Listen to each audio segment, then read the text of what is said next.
Okay, this session is titled Toward the Digital Transformation of Chicago's South Suburbs.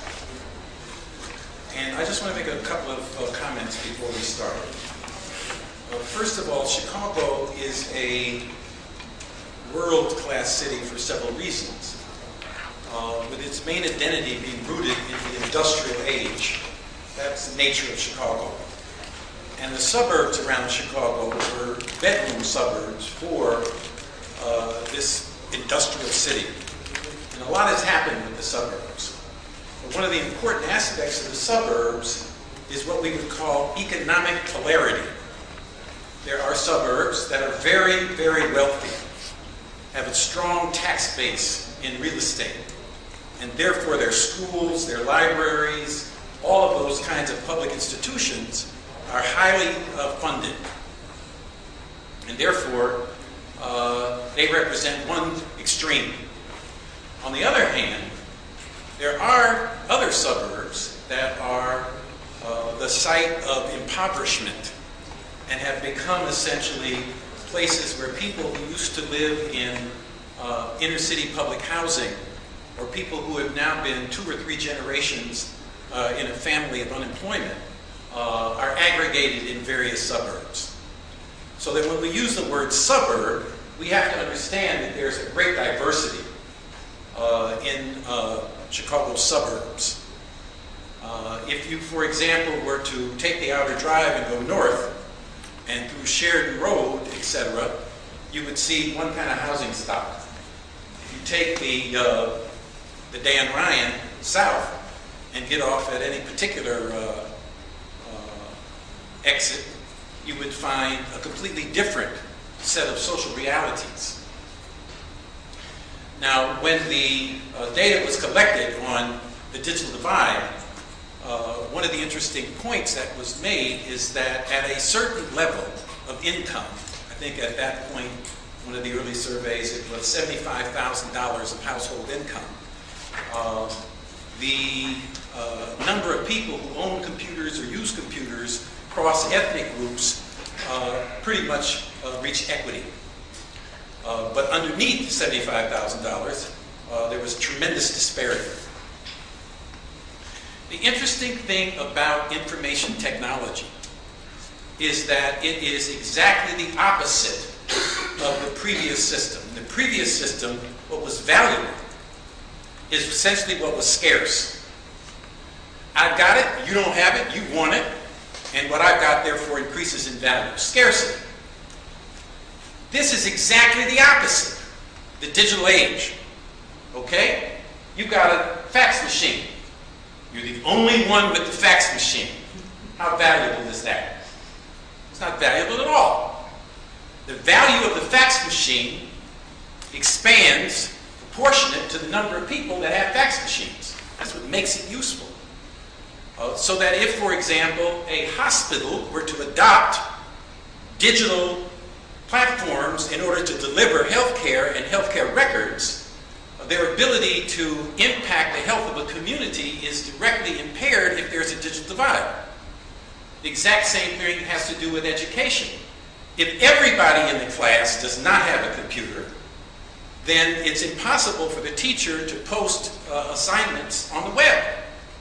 You have to have 2 systems because you have to deal with the students that don't have computers in the home or access to computers near their home. So we're dealing here with a fundamental question. This is no longer an option. This is no longer a question of a choice. It's an imperative for our society to have everyone online and therefore to be able to have institutions that can function in an online manner. And so that's why we're having this conversation. We're trying to reach out to those suburbs in Chicago that might be ignored or missed. And so we want to involve them in the conversation just as we're talking about every other aspect of what otherwise might be called Chicago land. Now, we are fortunate that we have key people here. All of the panelists have not arrived yet, but that serves us well because it gives the current people who are here just a little more time, and you a little more time to ask questions, because we really want this to be a challenging event. We want to make policy, and we want to impact policymakers who are here. And that's very important. So I'm going to ask David Johnson, who's South Suburban Community College and also the former mayor of Harvey, to make some just opening comments, and then followed by Rusty Winchell of Northern Illinois University Outreach, and then I'm going to have David introduce the third speaker or sister from Harvey at the community development level. I want to ask each person, they're not giving talks, but I want to ask each person to answer two questions. One is, what's happening? And two, what would you like to have happen? Because Greg Wass will be here, and he is an important person at the county level, and he needs to hear what you think needs to happen so we can talk about actually implementing some things as a result of our conversation. So, David. Thank you, Abdul. Good afternoon.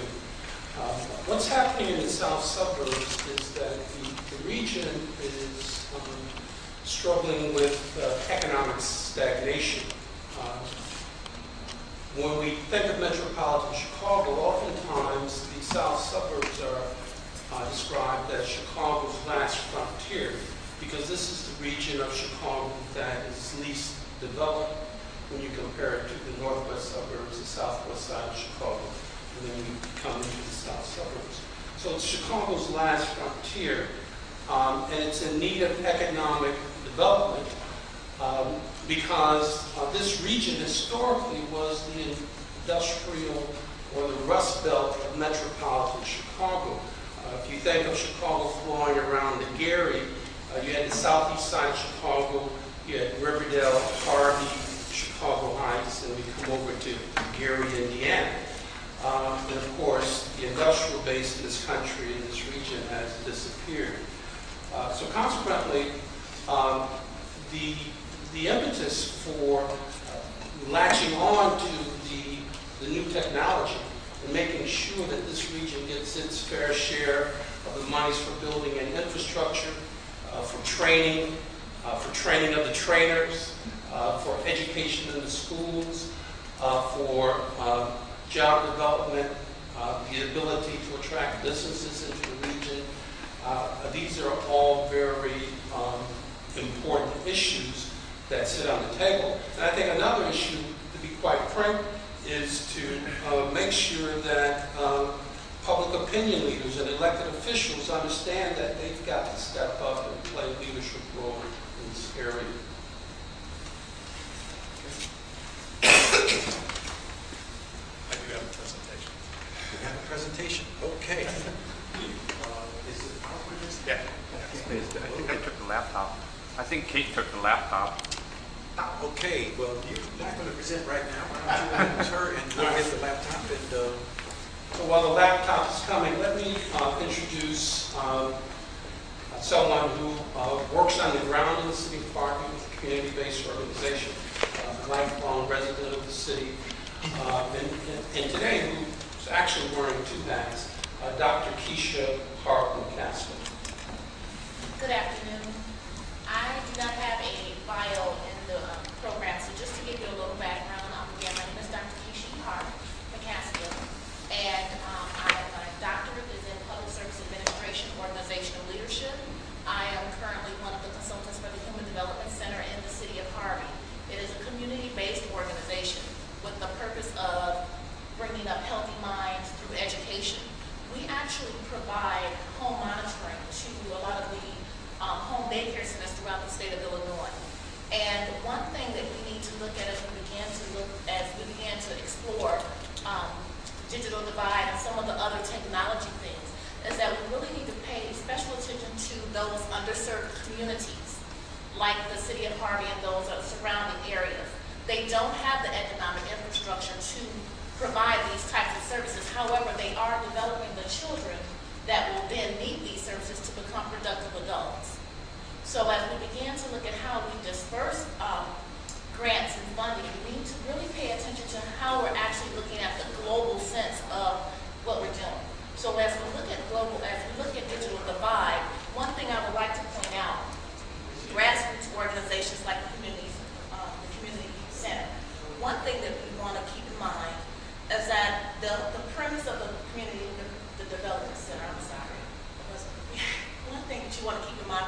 Development Center, that's her name, is that we have currently 1,600 children in our program. These are children that are provided educational services from over 600 providers. These are in-home daycare providers. These are the people that are slated with the responsibility of educating the child before they reach a physical institution. So this is before preschool.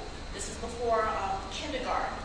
It is imperative that these home daycare providers have the technology and their own education so that they can better educate our children. If we educate children at the ground level before we release them into the school structure as we know it, the regular bricks and mortar, if we get them better prepared, it leaves less time, it creates less time for our teachers to have to go backward. So many of our children are entering the school system without the fundamentals. They're now entering the school system where phonics is no longer the #1 priority. Learning your ABCs and the sounds are no longer our priority. As a society, we're losing sight of the ground fundamental. We move towards technology. So you have 2-year-olds learning to use a computer. If the home daycare providers don't have the fundamental resources or the educational resources to provide that, again, we're creating a society of children that will not be prepared for education. Children that are not prepared at a ground level enter into the elementary school without an understanding of what their purpose is. And as they begin to go into high school, it increases your number of dropouts. The way that our society is going to move forward with technology, we have to understand this technology is the supplemental. It should not be the primary. So as we begin to move into our ways with the digital divide and we really push the issue of more technology, we want to make sure that we're not just educating the user, but we're educating those that are going to provide the resource. I had the opportunity to speak in front of to listen to the library committee that was here right before this one. And one thing that was brought up, one question that was brought up is the imbalance between technology and human components. You will never remove the human component because people are ever changing. So as you begin to look at digital divide, I just ask that you look at the community-based organizations that will be slated with the responsibility of educating on a more global level and not just to the institution that they're providing with. Thank you.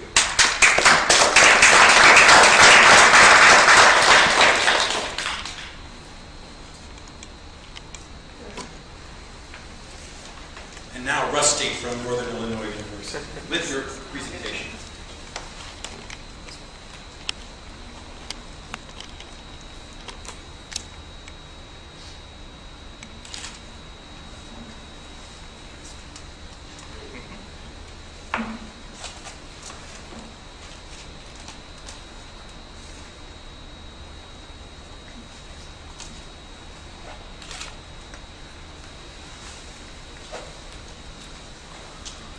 I'm here representing the South Suburban Mayors and Managers Association, which is one of the partners building fiber optic infrastructure into the Chicago Southland. The first slide says a unique opportunity, and what's unique about the moment in time is that several things have come together. First of all, we have several government agencies working together in order to put infrastructure in place throughout the state, not just in the Southland. Secondly, because of BTOP stimulus funding, there are major builds going on of which we are able to leverage as part of the Southland program in order to get infrastructure in place that better addresses an entire region rather than a municipality or a program. And there's in just listening to the last presenter, there's a lot of things that will continue to require discussion, and one of those is we're putting in big infrastructure to get to the individual site.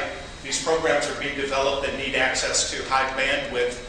Somewhere along the line, we're going to meet in the middle, and it's going to be pretty magical. We aren't quite there yet, but it's going to happen. The Chicago Southland Fiber Network is, again, the consortium, an association between Cook County and the Chicago, the South Suburban Mayors and Managers Association.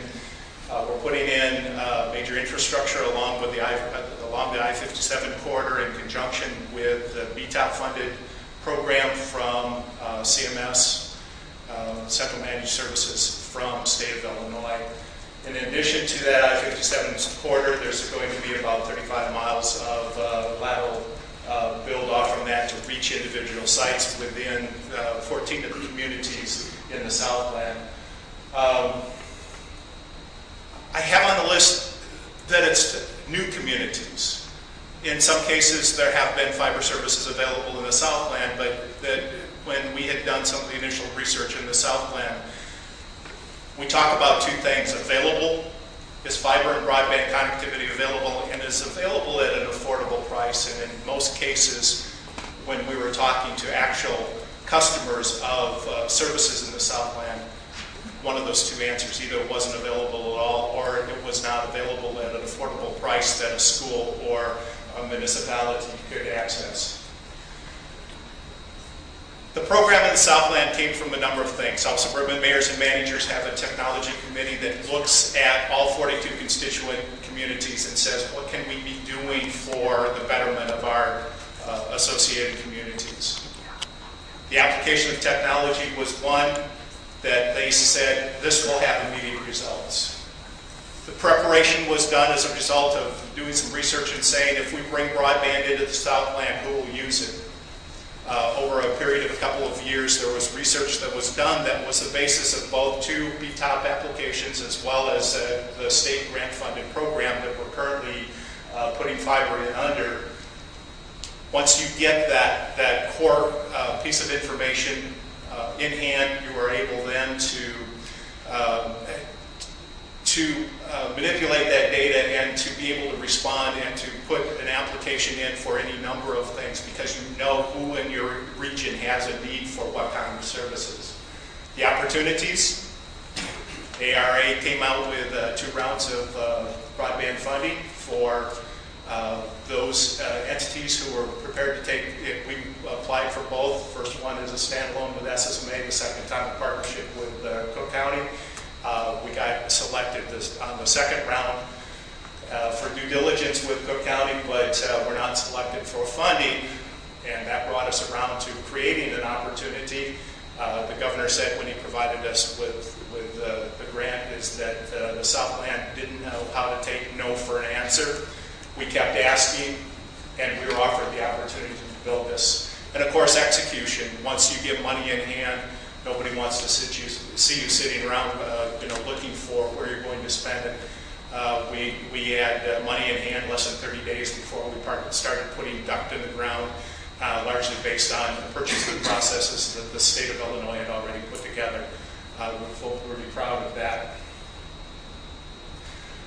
The grant that we received from the state of Illinois leverages a lot of other activity, including a lot of the work that CMS had done in preparation for their BTOP. And in addition, Cook County has committed to spending an additional $10 million in infrastructure and is already in process of implementing pads out to Sturger Hospital and to the Cook County Prison. What's the facility called? California jail. The jail and courthouse. Okay. The partnership. We had a lot of people working in conjunction with the Southland in order to get funding put in place, including the governor's office, Cook County. Some people say, how did the Illinois Department of Transportation end up on the list? If it hadn't been for them being willing to allow folk like CMS and SSMA to build in parallel to the IDOT highways and provide us construction permits, this project would have had a hard time getting underway. Economic development has taken on a whole new meaning when you start putting in infrastructure on the basis of high bandwidth fiber optics. And we really focused, City Harvey was mentioned a short time ago, the Canadian National intermodal yard that was put together in there has become a focal point of this network activity, and we're doing everything that we can in order to be positioned to help expand that intermodal yard, because if that transportation industry and that transportation hub takes root, it means jobs. It means jobs. In case you didn't hear me the first few times, it means more jobs. That's pretty exciting.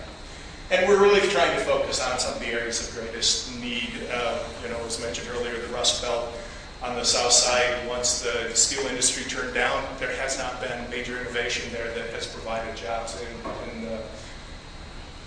in the last 30 years, really. And so having transportation take root, having economic development be a major focus of these kind of programs, it's really given us a new opportunity. That last statement there, I think, says a lot. Broadband is a key catalyst of economic development. Fiber optic infrastructure is a way of getting broadband into the region quickly.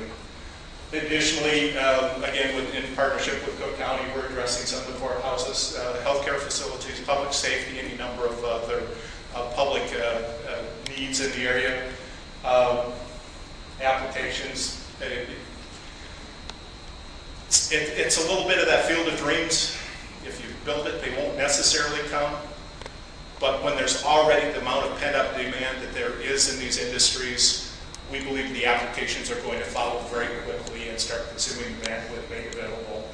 And then some of the additional opportunities in the Southland. South Suburban Airport is still a very bright spot on the governor's list of priorities. The fiber network that we're putting in is positioned to address that, along with the Ileana project, which is a new toll road system coming across the southern suburbs. The fiber network, and I'm going to hit this real quickly because we've got a list of about 14 communities and some other targets of opportunity on here. We're asked often how these sites were selected, and it came down to dollars and cents. When we came around to it, we knew very quickly from the governor's office how much money we would have to spend. We took our known sites and said, how many of these sites can we reach with those available dollars? And because these locations were close to the I-57 corridor, our I-57 corridor was already being subsidized by the build-out of the VTOP project. Those are the easiest, the quickest sites to get to, and it provides that first phase of what we believe will have many phases. Again, the SSMMA organization has 42 constituent communities. We're addressing the first 14. It's not insignificant, but it really is only that. It is only the first step. So what does it really do? Economic development, as I said, is the first key word of the process. Every new site search that I've seen come through the Southland Economic Development Group says fiber infrastructure required, which means you won't be selected for siting in the Southland if you don't have fiber infrastructure available. And data center searches, of course, redundant fiber is a mandate because you can't have a fiber cut in one direction and have an entire data center out of service. Existing businesses and industries, there's a lot of business already in place in the Southland that needs connectivity between multiple sites or headquarters and manufacturing. This fiber network is an immediate opportunity for them to get high-speed connectivity. Education, of the 450 primary sites requiring bandwidth that we had seen during our initial research, about 195 of those are schools. It's significant getting high bandwidth into schools and education and healthcare. I don't know where we are at time, but one of the things that we have often talked with is that the way that healthcare and education is being delivered is already changing. The lack of the economic resources to keep the smaller clinic or the healthcare facility to provide, especially mental health services in an economically disadvantaged area is difficult. One of the things that broadband does is turns that equation around. It starts offering alternative methods of keeping good services coming into an area. And healthcare is going to see an enormous boom from having this fiber infrastructure in place and being able to provide and access some of those additional services as a result of it. This project's actually going on. We have over 90,000 feet of duct already in the ground. Again, that project's being done concurrently with the CMS build. That's 18 miles of the I-57 corridor. We have RFPs in hand and ready to go out for the 35 miles of laterals and for the equipment that will light up that Southland. And as I said before, really this is the first phase. It can only be the first phase of the opportunity because there is so much unmet need outside of these 14 communities. We're getting 1/4 of great need lit up, but that just moves the need a little bit further out in the network. And that is our goal, is to address that need. I made mention before, this quote is from the FCC National Broadband Plan. The way healthcare is being delivered in the country is already changing, and it's not necessarily for the good. Having broadband infrastructure in place and having a fiber optic infrastructure in place in the community is one way of keeping equity in that program and being able to deliver what might be costly services into a region that desperately needs it without having such overwhelming costs of perhaps keeping a resident expert on site at a hospital. The ability for, again, a Southland hospital to reach back into a children's hospital or a Rush or a Loyola or another teaching hospital is invaluable, and we are looking at those kinds of things as really continuing to make the Southland an attractive place for businesses to come and to put down roots, and for people to live and people to thrive, and really make the quality of life in the Southland something to be proud of.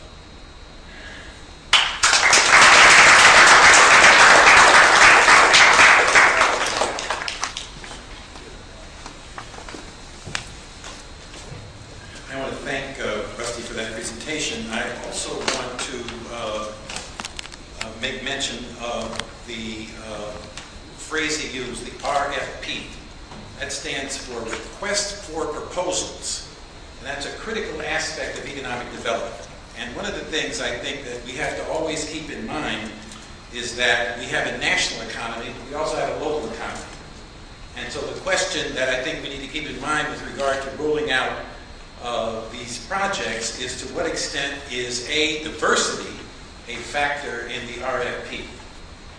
Because it's easy for us to do business as usual, and therefore the rich get richer. The same old guys are in the short list of proposals, and it's easy to go that way. It's harder to say that until we get local firms engaged in developing their own communities, that we will still have, unless that happens, there's still going to be a big problem.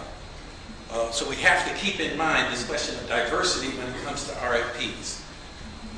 And this is even true at the state level, where they have a MAFPI program setting standards. But even these standards need to be interrogated. Because again, they're structured around having to have a certain amount of capital to get in the game. And we have to figure out how to have programs for being able to enable local firms to help develop their community. So, having said that, we now have the pleasure of introducing Greg Wass, who is the Chief Information Officer for Cook County. And I hope that he can share the big picture, what's happening in the county, and also speak to these questions of the digital divide, of diversity, and the level of equity we hope will be achieved as a result of BTOP and other subsequent programs. No problem. And I have the talk with slides coming up after this, the next break, but I want to try to knit together. First of all, my name is Greg Wass. As Abdul said, I'm the CIO for Cook County, and I report to President Tony Kretnikel. Came in with her in December 2010, and kind of inherited, as Rusty mentioned, the first try at this. And you're right, the Southland won't take no for an answer. That's what the governor said, and it's true. The first attempt at this was part of the request for funding from the American Recovery and Reinvestment Act, specifically the BTOP dollars from Department of Commerce and TIA in 2009-2010. As the program says, there was a total of $7.2 billion nationwide that was made available for broadband projects, community technology, those kind of investments. The county and the city and the South Suburban mayors and managers and the state were unsuccessful in southern Cook County, western Cook County, but they were successful in many of the parts of the state that are more rural. So that review that the Department of Commerce did, that USDA did, ended up funding less urban projects. And so when President Preckwinkle came into office in 2010, and I came in with her a couple weeks later, in late December, just over a year ago, we took a look at the proposal, and along with the Southland, we decided we were going to take no for an answer. And we looked at the fundamentals of the project and figured out that not only was broadband a good thing for the Southland, but we could kind of reconfigure this as an economic development proposal. And I think that by extension, trying to pull some of Keisha's comments in here too, it's also a human capital development proposal. We were successful with persistence on that effort over the course of many months. And then at the fall of last year, 2011, the state agreed to, the governor himself really personally got involved in this and decided to make the award of the monies that the state would have spent if Cook County and the Southland had been successful on the ERA grant proposal. They set aside literally $6.1 million for that, but because we weren't successful, it was just kind of sitting in the capital funds. So we went after it. We literally said, that's ours, we're going to prove that we deserve it. The county in the process earmarked $10 million, so even more than the state's share here, of capital funds to spend on western and southern Cook County. So I really have to commend the president. She loves a map. And when we showed this to her in the first place a year ago, she got very excited about the possibility to extend the state's project, which had been awarded to go up I-57 from Champaign to Kankakee, and then to tie in with CTA and 95th Street, to extend that with laterals out to the municipalities and to create community anchors, which is really the heart of this proposal, to create community anchors on the west and east sides of I-57. For the county, as Rusty said, it means courthouses, it means clinics, hospitals, it means all of the county's field offices, public safety, sheriff's office, etc. But it means more than that to the municipalities involved. If the municipalities get fiber to their location, it makes it possible to open up very high-speed internet to the communities around them. And the businesses, and the consumers, the children, the schools, etc. around those areas can take advantage of that fiber that's now connecting with very high speed into the internet as well. So this wouldn't have happened if it wasn't for a partnership across all those local governments. And I think it's just remarkable, commendable that that's happening.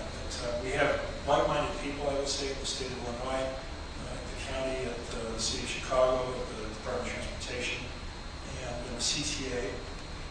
Just last week, I'm going to talk about this in a little more detail in a few minutes here, but last week, the former rivals, if you will, Tony Preckwinkle and Forrest Claypool, got together out at the Stroger Hospital on the west side of Chicago and announced an agreement between the CTA and Cook County to share the CTA's fiber, thereby saving us hundreds of thousands of dollars in the process and being able to connect with 10 gigabit plus speeds, Stroger Hospital to the downtown county campus, which gets us to the state of Illinois and the Illinois Century Network, which is a high-speed broadband loop around the state.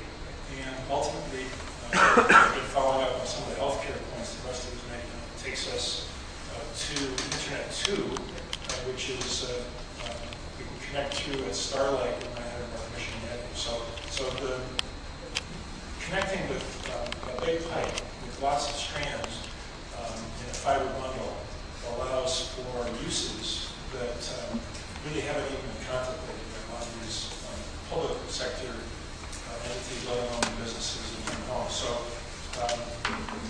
So I just want to reiterate, just summarize. So the county's pledged $10 million. It will be enormous benefit to the county offices and the courthouses and clinics, et cetera. We're looking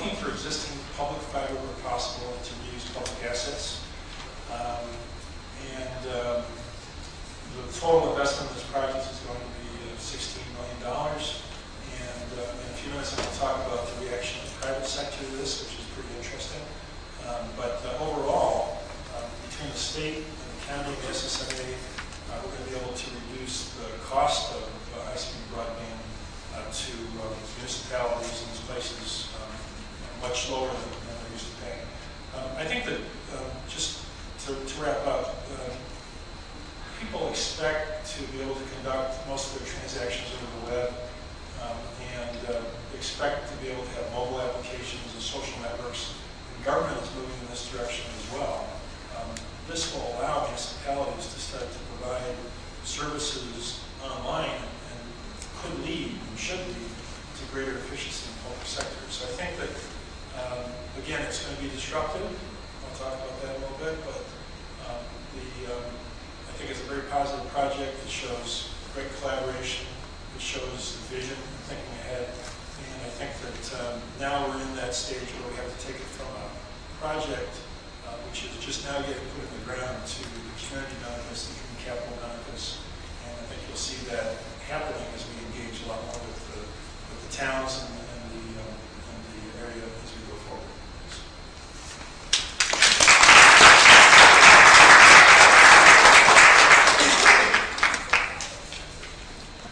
Okay, I think another term that was used that we need to think about is this term anchor social institution.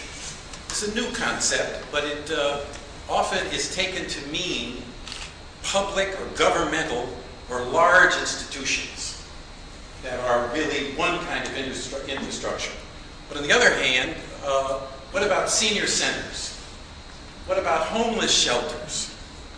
What about neighborhood centers? In other words, that gives us a different sense of what is a community infrastructure. Because we're not simply talking about the served, because every one of those institutions that is normally regarded as an anchor social institution is already being served. The underserved or the unserved are the people who are the marginalized populations and the small social service agencies and so on. So I do think we need to constantly interrogate the way in which we often see new legislation in the box. And our interest is in getting out of the box and creating something new. Business as usual, the market, led to the digital divide. That's what produced the digital divide. The market strategies of the telecoms. And so if we don't get out of the box and think in new terms and involve new communities in new ways, we simply will be carrying on the old into the new. And we want out of the box. Now we have the great pleasure of having Mayor Vivian Covington, who's going to speak to us next. Thank you. I apologize. We were having a big job fair in our village today. Here, being an IT person for federal government for 34 years, I'm very glad to be a part of this and the newness of it. Points of interest that I pointed out here today is that 2003, the technical landscaping of the village was comprised of 486 done computers, which I feel is dumb, computers connected to the direct satellite fed to internet connection. This so-called connection was led to the connection of the public safety, police, and fire.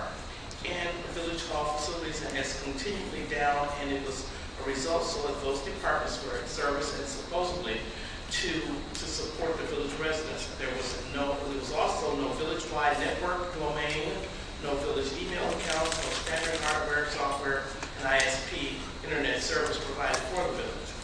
And 2012 has totally re-engineered the information technology department for the village of University Park, adding a true satellite and stability of dynamic network, dual core computer, Exxon services, Cisco server switches, and fixed firewalls. Added village-wide email systems, web-based, standardized our hardware, software vendors, installed in the true fiber optic campus. Re-engineering the village website for single open page site to a full e-service driven website and created the existing University Park golf course we're proud to be on our website, and re-engineering telecommunication, land cellular, eliminating over 70 landlines in the changes of the service and the vendors, and re-engineering our current cellular contract. In an effort to streamline services and drastically cutting expenditures, we installed services and managed private network to University Park Golf Course, Park and Recreational Department, our cable station, WP Channel 4, Public Works, Fire Department Station, and Village Town Center. Installed network copiers that copy, scan, fax, and print. Departments on call 24/7 supports each department and employ the village. Documents saving over $350,000 saving by re-engineering the village contracts and implementing the redundant services departments that we've created. And to speak on, we have been engaged, as the gentleman said earlier, it's something that I'm looking at that's shared revenue, shared working forces in that.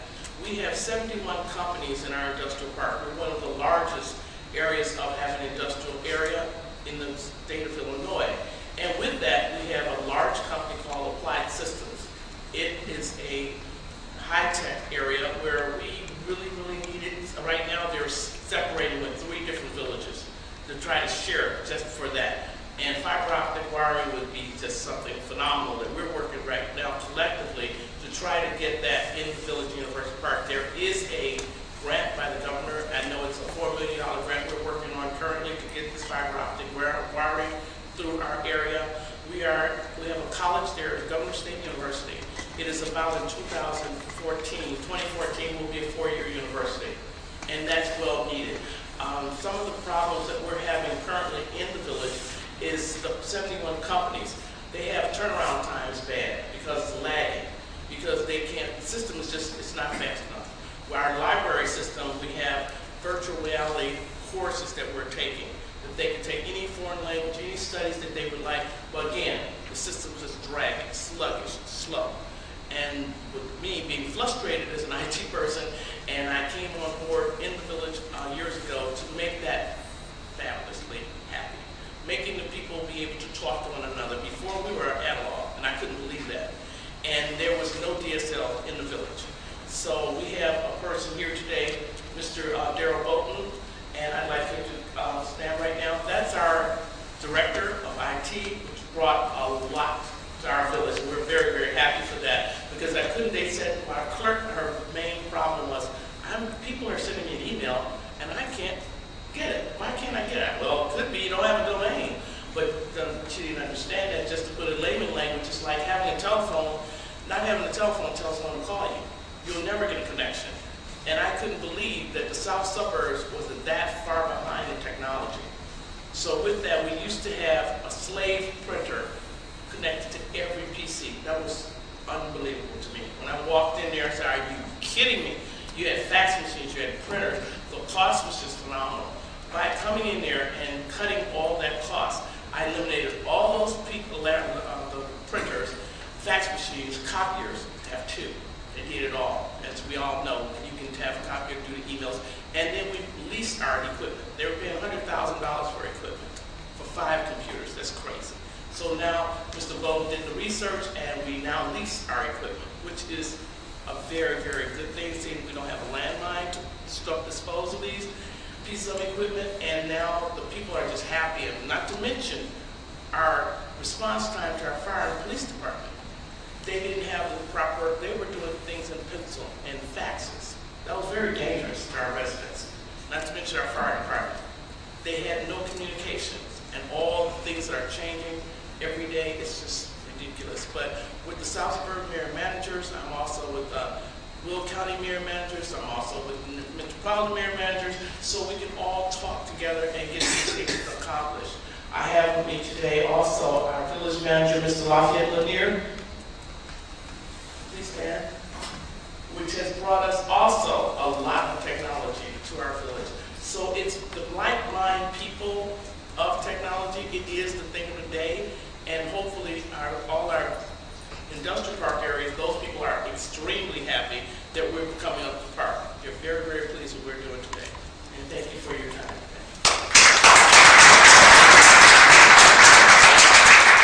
I would just like to remind everyone that we are streaming this. So hello out there in cyberspace. Therefore, we would like everyone to come up and ask your question so that we can have you on camera and we can get your words preserved. So, ready for comments and questions? Yes.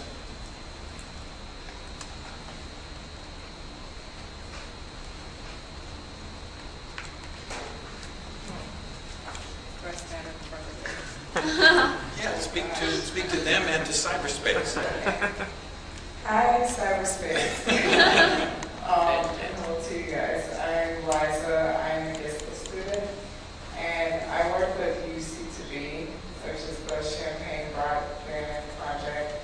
And I know that when we talk to some of the residents, like some of them don't even know about the project, and they're actually very enlightened when they find out about it, which I think is weird because, you know, we've been doing a lot of work, and I would expect more of like the people in the community to know about it. So how do you, for the fiber network program, how do you get the word out to the people? How do you market it correctly?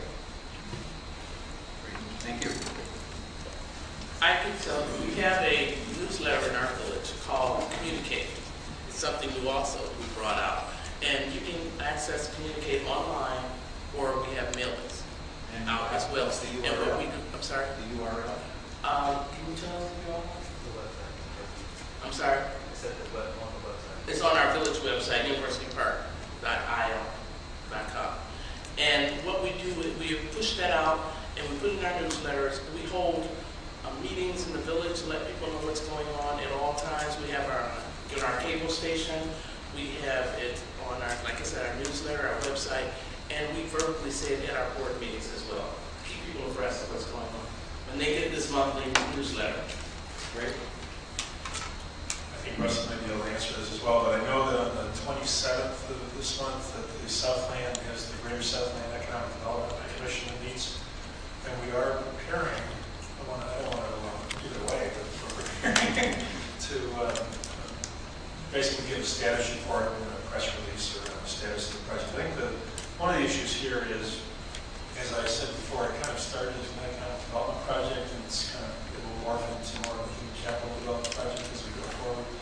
And the critical thing is to make sure that we set and meet expectations appropriately for this, and that we don't make, even though we're all excited about this, and there's so much to the vision of this that we can accomplish here, I think we still have to work with the villages and the towns and municipalities, and to create not just a vision, but an actual plan for how we're going to roll this out, and what it will mean in terms of actual utility. So we'll talk on the 27th, and there'll be a press conference, press release on that about kind of fiber in the ground and sort of construction status and all that kind of thing, and really, you know, so the practical part is clear. The vision is still information, and I think that's what we have to be working together on. We have to be careful not to raise expectations beyond where we're going to meet them, but I think that this will do a lot, and what it is needs to be thrown down together. One of the things, just to speak to the UC2B project in Champaign-Urbana, is that because these projects are going to be essentially over, the federal projects, January 2013, that money is to be spent. And so our vision is turning to how we're going to use this. We can't just have virtual malls where people go shopping. When we first started doing this, it was all about Netflix. You don't have to wait long for the film to come because we're going to have a fast activity. But I mean, that doesn't lead to jobs, economic development, and certainly doesn't lead to a change in culture. So this is what we're looking at. We're looking at video. Now, you've all probably seen The Truman Show. This was a show where the corporate community actually streamed a person's life. They didn't know that everybody they were interacting with was an actor. You know, and he had to discover it, and that was the narrative of the movie. But the point is that we can do a Truman Show of our entire community that we control. So, for example, we're talking about broadcasting every PTA meeting. We're talking about broadcasting every community meeting. But what's involved there is not the corporate, where there's a material incentive. In fact, the The corporation requires their people to use it because the bottom line is profit. What we're talking about is a cultural change where people adopt this technology as part of the way communities operate. Because now we can have access to these tools, and we ourselves can own the technology to do that. And so the question of advertising, it's not just the question of, things go better with Coke. How do you sell a commodity? This is a question of transforming life. It's as fundamental as when you used to live in the rural area and you went to the bathroom in a hole in the ground. But when you moved to the city, you had to learn how to use an indoor toilet. It was a transformation of social life. And now we're in a transformation of social life where everyday life embraces these technologies, not just the big institutions, but everyday life. That's what really is at stake here. And until we grasp the cultural transformation that's required, we're going to miss the whole point of this being a real paradigm shift for our society. Yes, and then there's another question. Come up. Liza's question, I hope that I'm hearing it correctly. I understand exactly what you're saying. And on a community level, there needs to be more of a grassroots effort. So often when it becomes to democracy and bureaucracy, we create marketing on such a high level that it doesn't reach that grandmother that's taking care of her grandchildren. So there needs to, as we begin to collaborate these efforts, which I think is outstanding what the South Florida mayors and managers are doing, because there needs to be more of a people management process in our marketing strategy. We're maybe going back to knocking on doors because grandma only comes out to walk the child to school. But we need to reach the people that are set and slated and charged with the responsibility of getting access to these programs. But we need to reach out to them. They're not looking on the internet.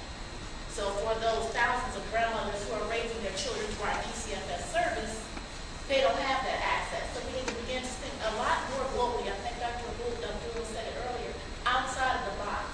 So our method in marketing needs to become less technology focused in the marketing aspect only, understand it. But in that respect, it needs to be more humanistic, where we're going to the people and not expecting the people to come to us.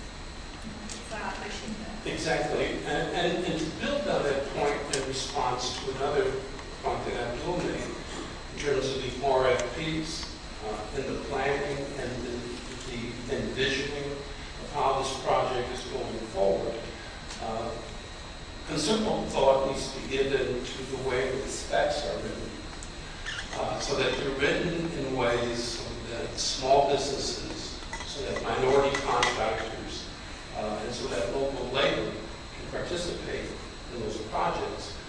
Otherwise, you have the specter of a project simply being built on top of an economically distressed community.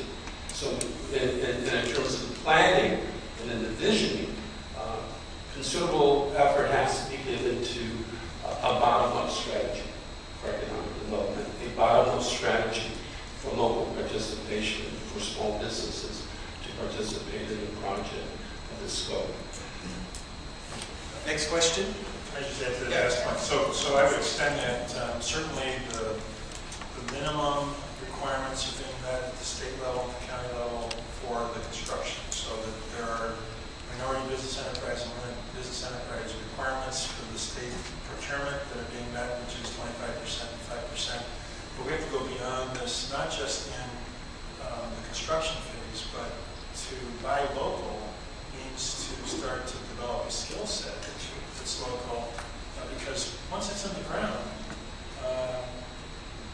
it's not like it's maintenance free, right? So there is maintenance. There's work that's done from time to time. There are additional access points and things that are going to be needed on this, and to have the local skill set is very important. We are employing all local businesses to do this. One of the things that came up in Champaign-Urbana regarding economic development, this is your point, David, about bottom-up, is that as more and more people use computers and internet technology and various kinds of connectivity, there's going to be need for service. And the market, we were talking about, local community geek squad. We've got high school students and junior college students who could be employed at or above minimum wage to be able to service their own community. And we know that there are going to be a lot of viruses out there because people are going to, insist upon using Microsoft and go to sites that won't be mentioned now, but are often blocked in homes with children. And they're going to get viruses. And the question is, how can we mobilize the youth of the community to be employed so those grandmothers, when Junior comes over and does something to the computer and leaves and Grandma can't get back online, she can call somebody up to get some help. Now the city hall, the mayor, can help to organize the youth. That would be a wonderful project. Can I speak to that? As a matter of fact, we have a home of young broadcasters, and we've been in existence for over 17 years. And this is an actual cable station where our children, starting at age 8 years old to 18, are learning to do such things as technology. They edit the programs, they go out and videotape programs and create their own TV stations. And we have really upped that as far as technology. And we have the same thing with our libraries, and I'm forming a new thing called Trustees in Training, but there are other areas that they'll be working with as far as educating the area, and also to speak to the grandmothers. That's why we have our Communicate email newsletter. For those that do not care to touch the computers, we still put our newsletters out so they can read it. But we're priming our young people to learn the technical areas of that. And we have a strong youth group in our TV station cable. When we went to a tour at Columbia College, they couldn't believe when we said we were bringing our cable station students, and they were 8 years old, and the kids were like, oh, well, why didn't you have this? And they were very high-tech. So they underestimate sometimes the things, but that's one of the first things that we did many years ago to start as far as technology for our children in the Village University Park. Next question.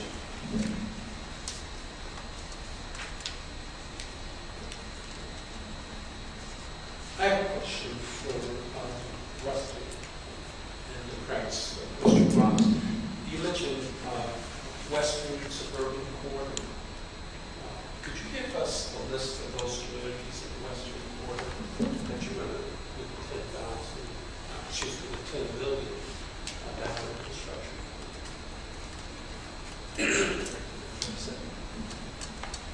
Sure. So the Western Corridor project, the county has a courthouse in Maywood, and we have a Stroger Hospital, and the project that has been roughing that, when you do these projects, you start at a pretty high level. So I think on the Google map, where you zoom in, and over the course of first phase, second phase, you get to the point where you're actually crawling down the manhole to find the connection for the fiber. But the first level that we're at with the Western Corridor is to continue on, which probably will use CTA, could use tolling authority fiber as well, but some kind of sharing of fiber to get to county facilities and to do something similar, we hope, with municipalities in Western Cook County. So if you look at, it's incredible that in a city like Chicago, and this has been said before at this conference, but that we have areas that are lacking basic broadband speeds. And when I learned last year that Governor State University in your town, in your village, was getting slower speeds for broadband than residents and businesses are used to throughout most of the county. Less than 10 megabyte kind of speeds for broadband. And when you come in into a university like that, like the fiber that comes into this school or the connection that comes into this school goes to Wi-Fi terminals, it goes to, I was just in the computer center over in the building a few minutes ago, and it really gets used. You talk about Netflix, and I think there's probably even greater streaming use of those searches here. So Governor State University is horribly underserved, and what's great about this project is going to get out there. On the Western Corridor, we're going to do the same thing with the county's facilities, and hopefully we'll be working up a proposal to look at connecting to municipalities and other facilities as well. notion again is back to what you've been mentioning is the community anchors or the anchor tenants. If the public sector can make it work, can make this project work from a financial perspective, then it's so much easier and cheaper to connect the last mile. And I think that is really the key to making this work for communities. Yeah, piggyback on what he said. Piggyback on what he said, and you do understand the need of Governor State University, not to mention the growth, because right now they're anticipating 3,000 more students, and not to mention the village itself. So with that said, what are the predictions saying as a South Suburban mayor and managers, which I am a member of, what is the prediction as far as bringing that out there? I know we're working personally with the broadband bandwidth project right now for around $4 million, but is there any future hope for that for us?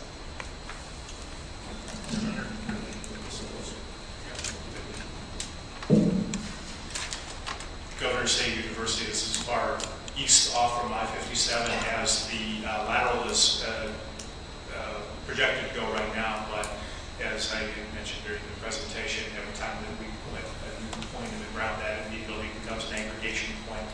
Our hope is that by the time that we get ready to pull those laterals in place, we're continuing to look for money both on the public and the private side in order to extend these networks further out. We're already in University Park. We have a focal point, an aggregation point on the coming out from I-57. I can't think of the name of the road. Is that Stumple Road coming in? We'll come to Governor State. Next logical aggregation point is the municipal building, and you guys know that we exist because I know you signed off on the construction permits. And thank you very much. It's incremental at this point. We've got to start. We've got a toehold, but the whole goal now is to continue to expand that network to address that next tier, and wherever the last point we stopped is, the next opportunity is the next side over. See, one of the things that happened during slavery in this country is that literacy was associated with freedom. If you could read, then you could better get free. And if you've ever read Frederick Douglass's autobiography, it's a very dramatic story of how he learned how to read. And so I wonder, in this new period when literacy is now being redefined in terms of digital literacy and the lowest level of getting employment, a McDonald's job, you got to be able to download the application. You can't walk in and ask for an application. So I'm just wondering how we can package and brand this whole process as being fundamental to democracy, and as fundamental to literacy, and as fundamental to the role that the United States will play for its citizens. And I'm talking about quality of life here in the future. So, because to me, one of the problems is, and this gets back to your question about why does the community not know? See, in the black community, for example, if you ask the question of Martin Luther King, Malcolm X, or Nat Turner, almost everybody would know who you were talking about. But if you mentioned a lot of other people, they'd have to scratch their head and try to figure out, now why? Because those people were associated with freedom. And I think the same thing is true of the American public generally. And so if we figured out a way to package this in a way that spoke directly to quality of life, democracy, literacy, a better future, then we would get better take-up. But if we just package it as economic development, where the same old corporations are going to somehow re-engineer themselves by reducing employment and increasing profitability, that's not going to get people excited. And so it seems to me we really have a job here of imagining a different future based on this technology, and then mobilizing the community to realize it's in their vested interest to get on board. I think they will. I don't know what you all think about that as your final comments for the panel. So what's fascinating to me is that those corporations, and the ones that play in the communications, telecommunications, and broadband space, are still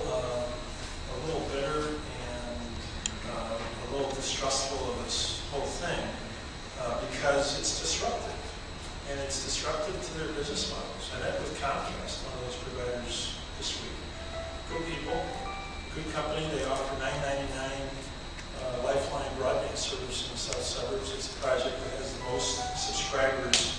They've done it across the country, and the most subscribers of any place in the U.S. are in the south end, southern Cook County. So I guess that's good and bad news, right? It means that we have a lot of people who qualify for the $9.99 rates, but on the other hand, it's good that there's a high take-up of that. So that's a great statistic.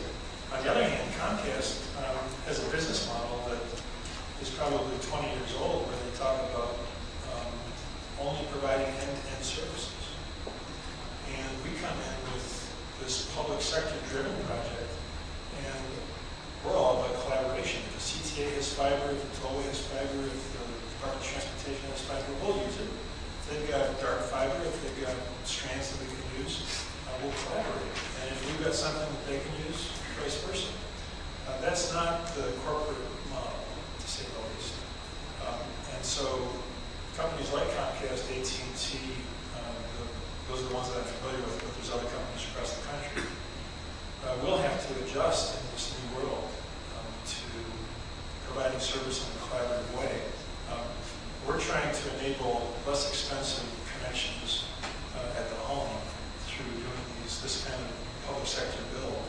It's common in many countries in Europe where the government or municipal utility actually builds fiber directly to the home.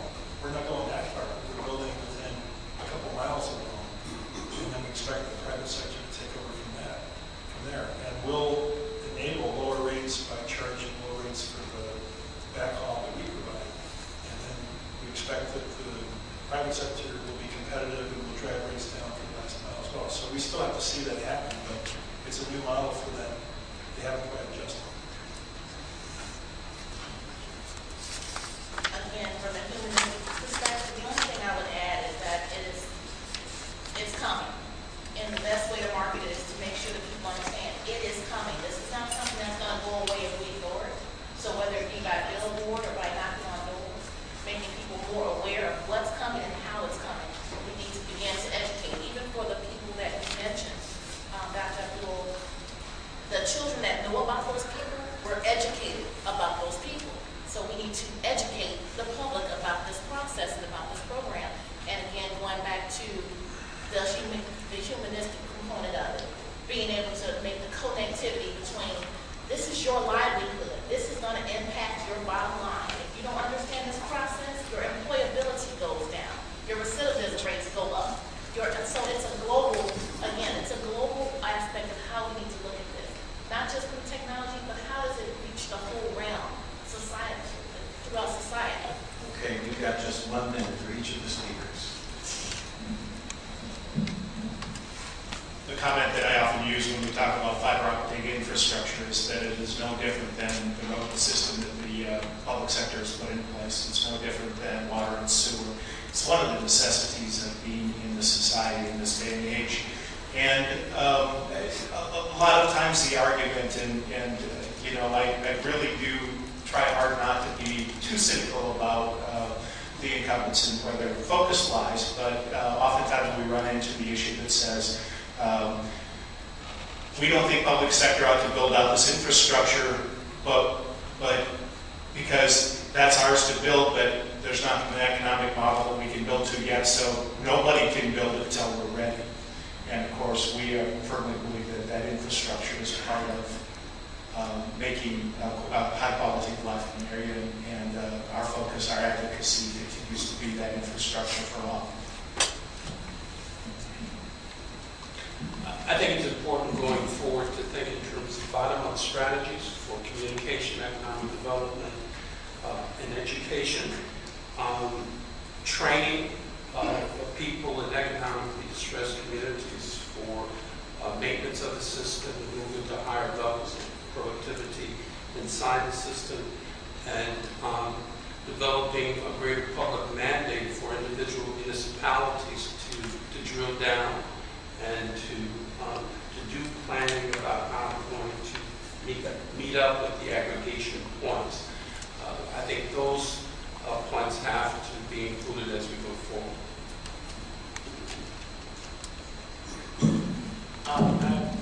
I agree agree with Dr. Abdul in saying that don't put it off as economic. That will throw them off. I think we should put it as a feature of quality of life, as he referred to, not to make anyone afraid of it. The training, as he said also, is everything. And if we put it out there so people will make it user-friendly, then let them know this is the way of life. You can't pump gas unless you have some type of technology. Everything is technology-driven. You can't do certain things on the phone, as he says, our job application. You must do this, but in order to do that, we do train, learn. We're a big advocate for that in University Park. We're really working to work with our seniors, our children in that, and when you make it a quality of life, so this is a necessity, we need to do it so you can understand what's happening in life, and I think that part of it, as he said, you'll be familiar with that as you will be with Martin Luther King. Thank you. Thank you very much.